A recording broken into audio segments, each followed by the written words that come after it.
Welcome, listeners, to Out of the Box with your host, Jonathan Russo. As usual, today we'll be continuing our series through the Marxist Lens with Professor Clyde Barrow.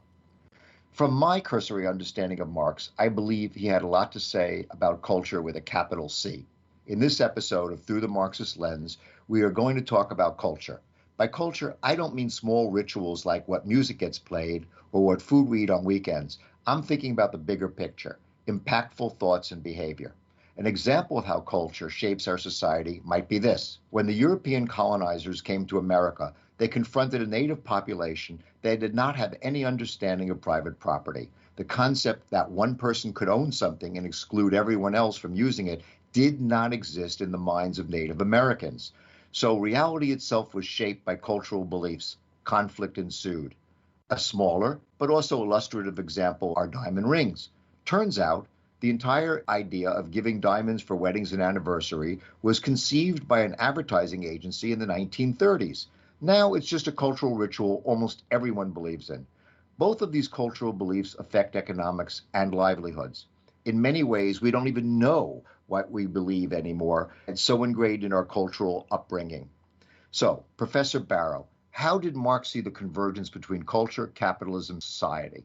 I think the place to start with Marx is his understanding that he saw society, or what he called modes of production, as essentially existing simultaneously at three levels. There was, of course, the economic relations of production, basically in capitalist society defined by the relationship between labor and capital.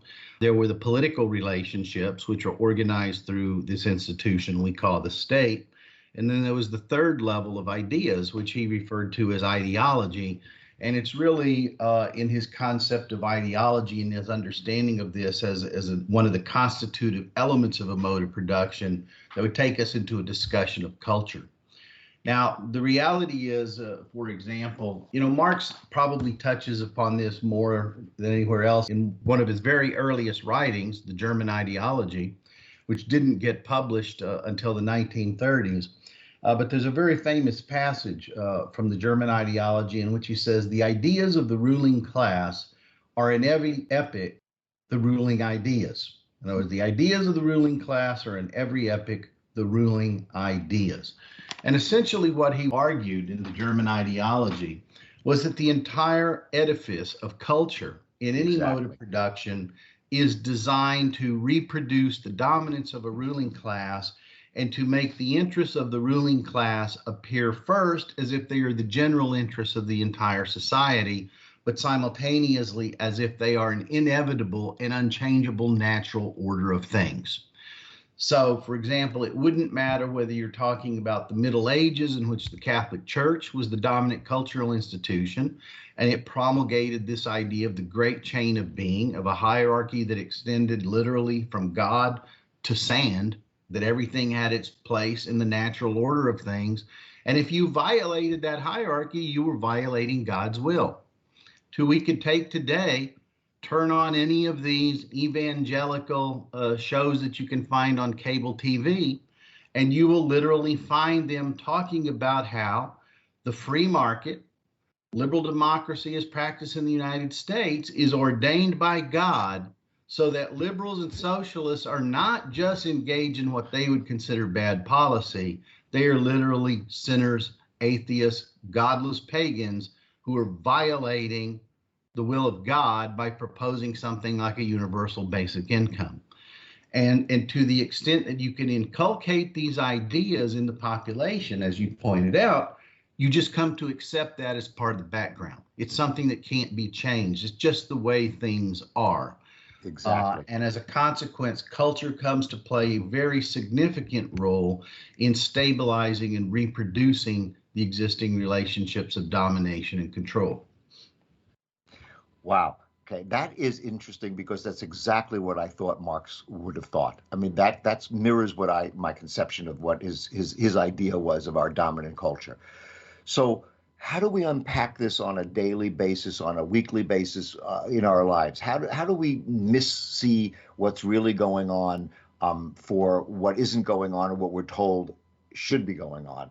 Give me an Well, example. there are a couple of ways, one of which is the things that culture allows us to see. And you could view culture as kind of a lens, like a microscope or a telescope.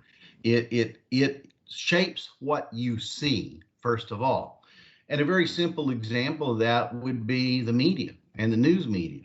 Well, what do we see on the news media? It's all distractive nonsense that lead us to, emulate the lifestyles of the rich and famous, the Kardashians. Somehow that passes as entertainment. What does the news cover? Well, the news will cover every ridiculous tweet from Donald Trump, but surely there are more important things going on in the world that aren't being reported. In other words, the news isn't something that exists. The news is something that's created by media institutions based on what they choose to report and not report. Isn't So that what? a But isn't lot that? of I'm sorry. yeah, But I was isn't gonna say, that a lot exactly of what? culture in Marx's mind was an illusion. It distracts us. It prohibits us and prevents us from seeing the things that will lead us to be more critical of the existing relationships of political power. Isn't that the complaint or the observation that the QAnon right-wingers believe, that the quote lamestream media distorts everything? Weird. If they stolen this from Marxist ideology, they completely disbelieve whatever they're told in the mainstream media. They believe their own media, their own set of facts. So is that an offshoot of Marx, or did he anticipate that this No, would I happen? think there's a real fundamental difference here. Basically, what the QAnon people are saying is that the mainstream media lies to us. Marx didn't see it really as they lie to us. It's more what they don't tell us. It's the things that aren't reported that are out there that we could see, that we could know if the media reported these things. So it's not that he sees this as some gigantic conspiracy. It's simply that what they report becomes our reality because culture mediates our perceptions of reality. And when Marx talks about culture and ideology as an illusion, he's not talking about it as pure fantasy. He's talking about it as it's a partial reality that is presented to us. And that is a very important role of what he would have called ideology critique, is putting the rest of the world out there. Why don't we talk about the working class? Why don't we talk about racism? Why don't we talk about exploitation in the third world or in China? In other words, we get an illusory view of the world because it's a partial, what he called a one-sided conception of the world. And when did that start? When did that develop? With industrialization, with capitalism? When did Marx see the change in our culture as something that was covered up? Yeah, well, in some respects, Marx sees this as going all the way back to the beginning of the human race. That's what I was and wondering. He certainly has no kind words for religion in that respect as being the first ideology. And so in the German ideology, Marx actually talks about this as being sort of a constant in human history all the way back to the beginning of the human species, in which another aspect of culture and ideology, he suggests, is it gives us the illusion of control over nature. And that's really where he sees the origins of religion, that we know we can't control the rain, we can't control the floods, we can't control the earthquakes. And so in seeking to control nature, we create the illusion of, well, if I do a rain dance, if I do this ritual or this ceremony, God will look favorably upon me. And so he really does trace the origins of ideology to the origins of religion. Let me ask you about climate change. I understand you were on vacation in the West, so you must have been either near or very aware of the heat dome going on this week in the Pacific Northwest and the record temperatures everywhere in the world and the United States. So would Marx have thought that this would be intentionally suppressed for decades when it was known that we would have global warming? We would know the house gases would create a temperature rise and melt the glaciers and create climate instability, but we didn't want to talk about it because it wasn't beneficial to capitalism. Is that an example? I think that is an example, and that's an example of the ruling class being the subject of its own illusions. Although, as we know, companies like Exxon and Chevron have been aware of climate change for several decades, but they've actively campaigned and given donations to ensure that politicians of a certain stripe don't talk about it, don't pass legislation to deal with it. And again, it goes back to this thing we talked about one day on the distinction between the short-term interests of individual capitalists versus the long-term interests of all capitalists in reproducing the system as a whole. Short-term always takes precedence in the mind of a capitalist. And as a consequence, they will even suppress reality from themselves if that is beneficial to their short-term interest in profit maximization. Wow. So we're in the dead end that we are regarding the climate change because of capitalism's short-term focus and the voluntary or involuntary suppression of other information. And there are many examples of that. Smoking is one. Doctors knew that smoking caused lung cancer as far back as the 1890s. And yet the tobacco industry successfully suppressed that and kept it out of the political sphere. We knew that urban air pollution was causing respiratory problems in cities as early as the 1940s. And yet the major industrial companies managed to keep that off the political agenda. So yeah, there are many examples of things where we have known, or at least certain segments of the population have known, that there is a very significant problem that needs to be addressed that's being created by this capitalist system, and yet capitalism manages to successfully suppress it for decades before it finally surfaces. In many previous podcasts, you've mentioned, and we've discussed this idea of capitalism digging its own grave. It really seems with climate change that this is like for real. This is a big grave. This isn't a shallow one. I know out where I am at, and also where I was on vacation, we're seeing daily temperature swings of 30, 35 degrees, where it's going from 104 in the day to 68 at night. Drought conditions. I mean, this has been unprecedented in terms of the heat wave. So we know climate change is real, and it's certainly getting worse. But what that does is raise a question of, well, how does reality occasionally break through ideology?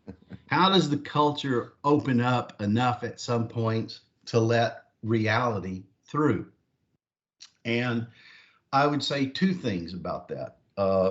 Marx would have argued that partly this is what he called the role of the intellectuals. That there will be a certain group of people out there who, because this is their life, study these things and know these things, and it's their obligation to put this in front of the public, as we're doing right now. But that's not enough. This is one of the reasons why Marx argued for the construction of working class and alternative political parties. But the Marxist conception of a political party was much more expansive than what I'll call the bourgeois concept of a political party. A political party for Marx was not just about collecting votes and running candidates for office. It was about building the entire infrastructure for an alternative society and culture from within the womb of capitalism. And if you were to go back, for example, to the late 1890s to the 1920s and look at labor movements and left-wing political parties, they didn't just run candidates for office. They had socialist Sunday schools for children. They had socialist summer camps where you could send your children. They had labor-owned banks. They had lectures and workers' schools where they sent party and union officials to learn how to govern and organize their institutions. In other words, political parties were designed on the left literally to build the framework for an alternative society within capitalism and to sort of gradually push back against capitalist ideology. It's what Antonio Gramsci called the war of maneuver and the war of fixed position. He literally viewed the ideological struggle against capitalism as trench warfare, that you took a position and you held it and you slowly but surely tried to move back and roll back the illusions of capitalist ideology. Wow.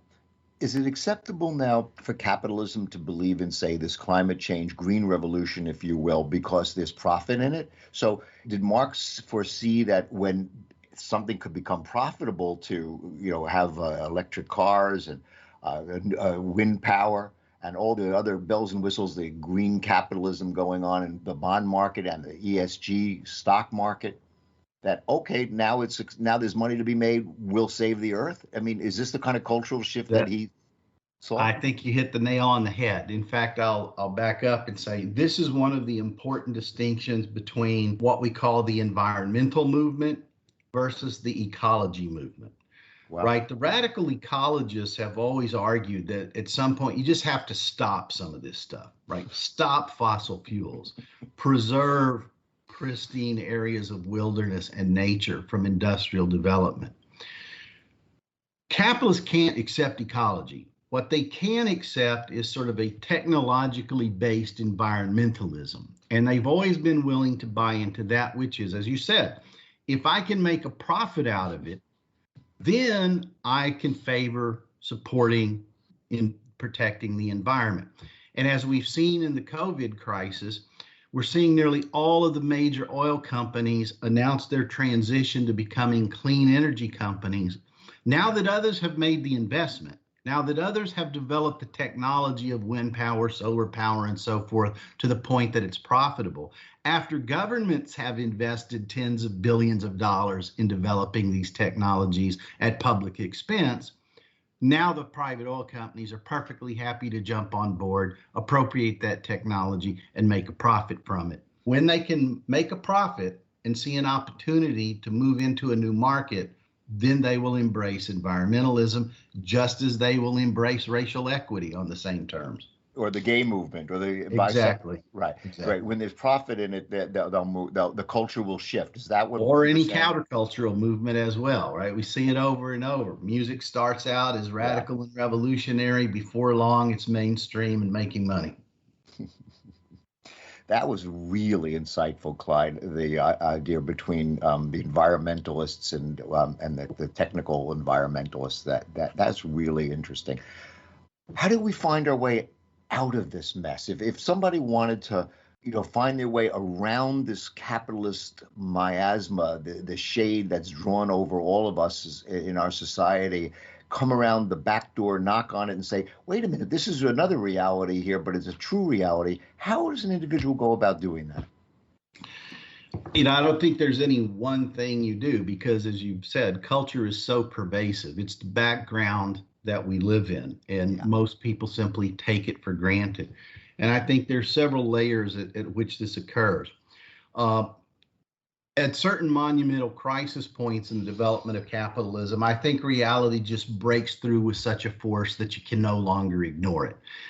We've seen some of that with the global financial crisis in 2008, and now the COVID pandemic, just as happened in the 1930s with the Great Depression. You couldn't not see the crisis of capitalism. It's in front of us. And it's no coincidence now that we're seeing that young people under the age of 30, public opinion polls are consistently showing they embrace socialism. It's not a word that scares them anymore. So there's that kind of what Marx would have called the economically determined element of this. Economically determined element, huh? As he said, the economic is determinative in the last instance, was his phrase. Or actually, that comes from Frederick Engels, who argued that the crises of capitalism will generate these sort of ideological breakthroughs at points where you just can't ignore reality, right? You can't ignore COVID. You can't ignore a global financial crisis. You can't ignore the homeless. 20% unemployment. You can't ignore the homeless in Santa Monica. Exactly. You just can't ignore it. I mean, that's when we started these podcasts talking about the lumpen proletariat. They're out there. They're everywhere. You just see them. You cannot ignore it. I mean, if you live in Los Angeles or Seattle or half a dozen of any major cities, it's in your face. Something is wrong. Right, which doesn't mean that they won't try to make us not see it. And that's, I think, where other things come into play. You can't discount political organization. That's a big part of it, which is when you are providing alternative sources of information, education, news, then you sort of start to build a counterculture and insulate people from some of this propaganda. That's a long, hard process. That's the political organizers who are out in the streets, everything from Black Lives Matter, to Antifa, to the Democratic Socialists of America, and so on.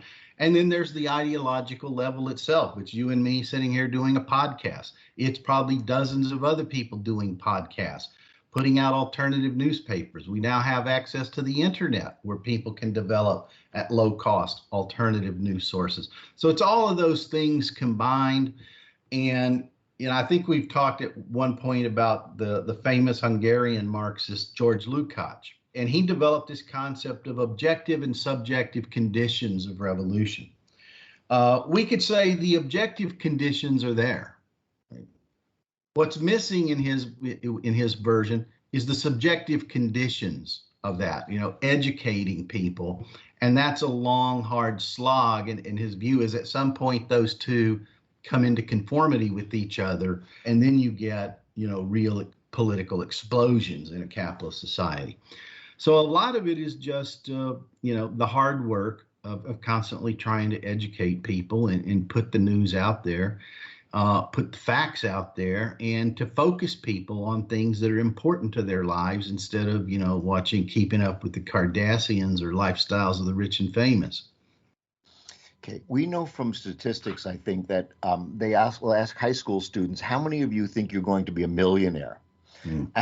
And like some ridiculous number actually think they're going to be a millionaire when the reality is going to be 1 in 5,000 or 1 in 10,000. The numbers are totally disproportionate. Yeah. I don't exactly know what it is, but isn't that part of the whole capitalist culture that we're kind of led to believe that every one of us can succeed and really make it? So why should we give anybody a helping hand or a fair shake because they should be on their own? Is that part of the dominant thought? Yeah, absolutely. In fact, in the United States, that's what used to be called the Alger Hiss myth. Yes. Which was a myth perpetuated by these kind of popular dime novels that were being printed up in the 1890s, that everybody could become John D. Rockefeller or Andrew Carnegie. Now, as you point out, we know statistically that's not just not true. In fact, the rates of social mobility in the United States are very low. They're lower than they are in Western Europe. And to the extent that there is social mobility, it primarily tends to be working class people moving into the lower middle class, right? Your father's a carpenter, they make enough to send you to college, so you become a civil servant or a lawyer. But the idea that, an ordinary person is going to become a billionaire, yeah, it does happen, right? Bill Gates would be an example. But it's not even 1 in 5,000. Yeah. It's like 0.01% likelihood that that's going to happen. It's just statistically speaking, foolish to orient yourself to that idea because it's not going to happen for you or for the vast majority of people.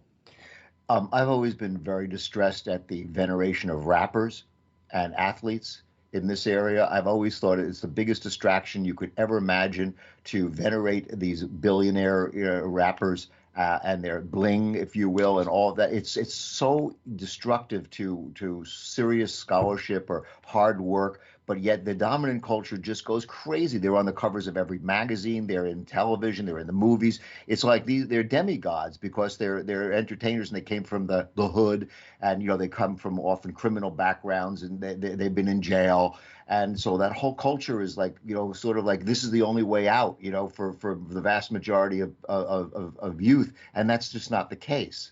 Yeah, and although in some of those cases, if you sort of scratch the surface just a little bit, you find that all that imagery is a constructed myth. That some of these rappers come from pretty affluent family backgrounds and had training in music and theater and things of that character at private schools. So, sometimes too, that's part of the myth.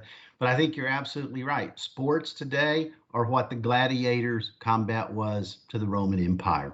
It's a distraction. It's a way to create false identities. It's a way to keep people distracted from what's important. And that's just part of the culture. It's embedded in that culture, right? So entertainment and sports play a significant role in Marxist theory of how the masses are distracted. Yeah, I think in contemporary Marxist theory, people, there is actually a whole field of studies that came out of the 1960s called cultural studies, which was sort of a branch of Marxist theory that began looking at culture and ideology and its whole breadth, rather than just looking at sort of ideas and political theory. So yeah, sports has become a part of that. And if you went to the Middle Ages, it would have been the tournaments of the knights. It's like every society has its version of this. Okay, can I ask you a question about critical race theory through the Marxist lens? This is, to say in the news is an understatement. I mean, there must be 5,000 words a day printed about critical race theory. It's obviously a big issue in the political world. What would Marx have to say about the propagation of critical race theory and the attempted suppression of it? Why is it such a flashpoint for the political right and left as an ideological form? Well, I think it's become a flashpoint politically because of the Black Lives Matter movement. I mean, we've forced this issue onto the agenda. And so now, as is often the case, political and corporate elites are looking for a scapegoat to blame it on. And of course, the scapegoats in this case won't be them, right? Won't be their racial oppression and racial inequality. It'll be those damn critical race theorists, those professors in the university are stirring up trouble, right? They always go for the intellectuals. It's always some professor somewhere who stirred this stuff up. That's an old story. But it's because critical race theory raises fundamental questions about capitalism. That's what I'm getting at. Political order that go beyond what even liberals can accept. And I think we've talked once before about the difference between structural racism or institutional racism on the one hand and what we call attitudinal racism on the other. What critical race theory would argue, and yes, the critics are correct, it comes out of Marxism. It has an anchor in Marxism, though it's not necessarily Marxist. And it is that, you can't solve the problems of racial inequality by individually educating people to not be racist. He says you could have the proper attitude, but you haven't thereby changed the institutions that reproduce racial inequality, from unequal access to education, unequal access to health care, unequal access to jobs. Those are structures built into capitalism over decades, if not centuries in some cases.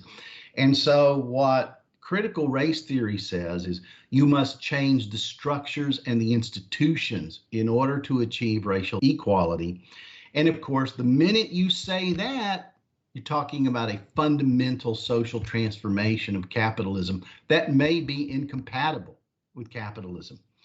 Because one thing we're just learning now, as we sort of enter into the production of the third version of Marx's collected works, which gets bigger and bigger every time we do one of these, is we're finding that Marx actually did think a lot about race, and that Marx saw race and structural racism built into the very origins of capitalism in the form of slavery and in the form of colonialism.